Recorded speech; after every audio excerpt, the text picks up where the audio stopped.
Today on Listen Up, social media. It's a love story that's taking North America by storm. How it's changing our sense of community. Next.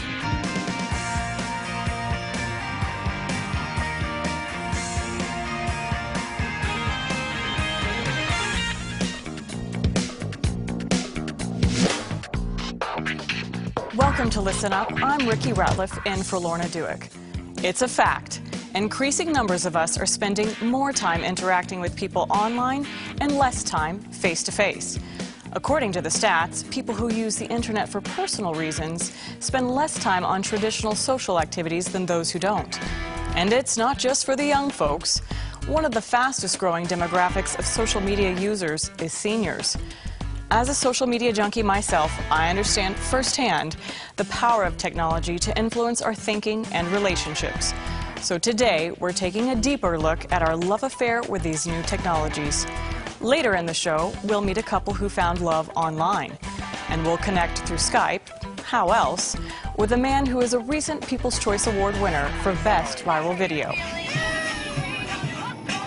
You can be a single lady if you want, okay? I'm a horrible father. We'll speak with that social media guru later in the show. But first, what's the secret behind social media's success?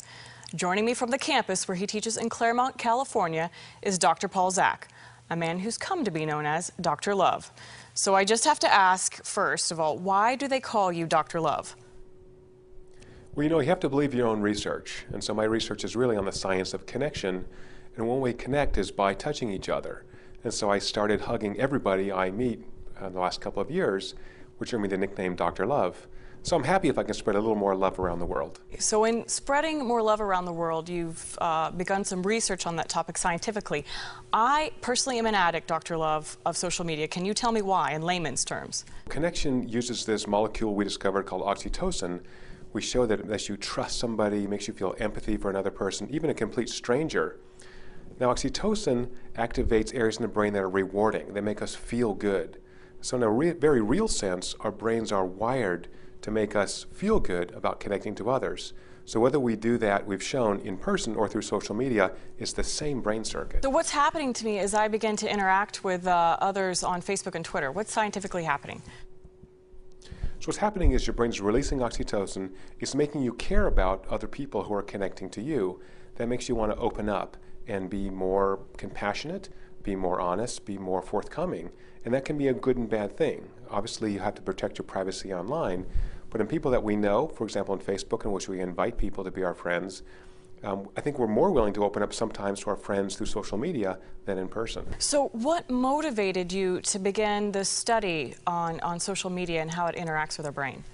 It occurred to me that many of the connections we have occur through social media, through the internet, through phone calls, and whether those, in fact, would release oxytocin and motivate us to, again, reciprocate, to be trusting. And so we designed some experiments in which people, for example, tweeted. We took their blood before and after and showed that, indeed, when people tweet, their brains release oxytocin and they, again, open up. So oxytocin reduces stress or anxiety. And so when we are released, when our brains release oxytocin, we feel more comfortable, we feel safe and relaxed. And so social media doesn't seem to be replacing in-person interactions, it seems to be augmenting them. Now, I read in your research that some levels of the oxytocin that were released while interacting with others on social media were as high as the feelings that one might experience on their wedding day. Now, that just seems unrealistic, but is this true? It is true. So oxytocin is a short on-off switch, has a 3-minute half-life. So when I see you and you've never scratched me or kicked me or bit me, I release oxytocin and say, oh, here's a safe person to approach. Here's a person I'm willing to trust. Then when I see someone else who seems more sketchy, my brain releases stress hormones and say, stay away, you should be on guard with this person. So what the brain is doing is in a very subtle way, again, outside of your conscious awareness, signaling whether this is safe or not safe.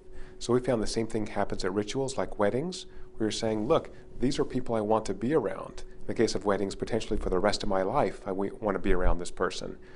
So for social media, we're getting the same kind of thing. It's saying, oh, I like my Twitter followers. I actually care about them. I like my friends on Facebook. It's awfully fun to interact with them. So, Doctor, knowing that our bodies are having this physical reaction to social media, is there such a thing as too much of a good thing? Well, you have mentioned the word addict, and there's certainly people who are spending many, many hours on social media. So the criterion for when it's too much is when you're spending so much time on the computer that you're not doing your normal daily activity. So if it's crowding into your life so much that you're not seeing your friends in person, you're missing work or missing your homework, then you've gone too far. Then you should actually scale it back. Christians believe that connection to each other and to God is an important part of their faith, and it's what drives their longing for community. Do you believe that part of our craving for connection through social media could stem from something deeper than just a chemical reaction? There's two ways to think about this. One is that if you're not a believer, you can say, well, this is a system that evolved in the brain to motivate care for offspring and perhaps bonding small groups, and now it's just kind of misattributed to think that there's a God out there.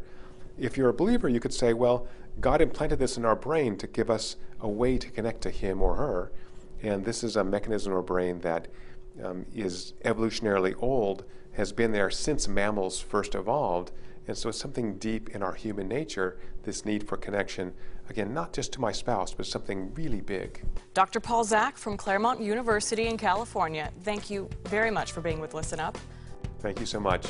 And when we return, we'll speak with the viral video star who trusts the social media community so much, he hired his own personal assistant through it and has yet to meet her in person. There were actually other human beings on the other side of their 15 inches of LCD screen, and I realized that these are actual people that I'm making connections with.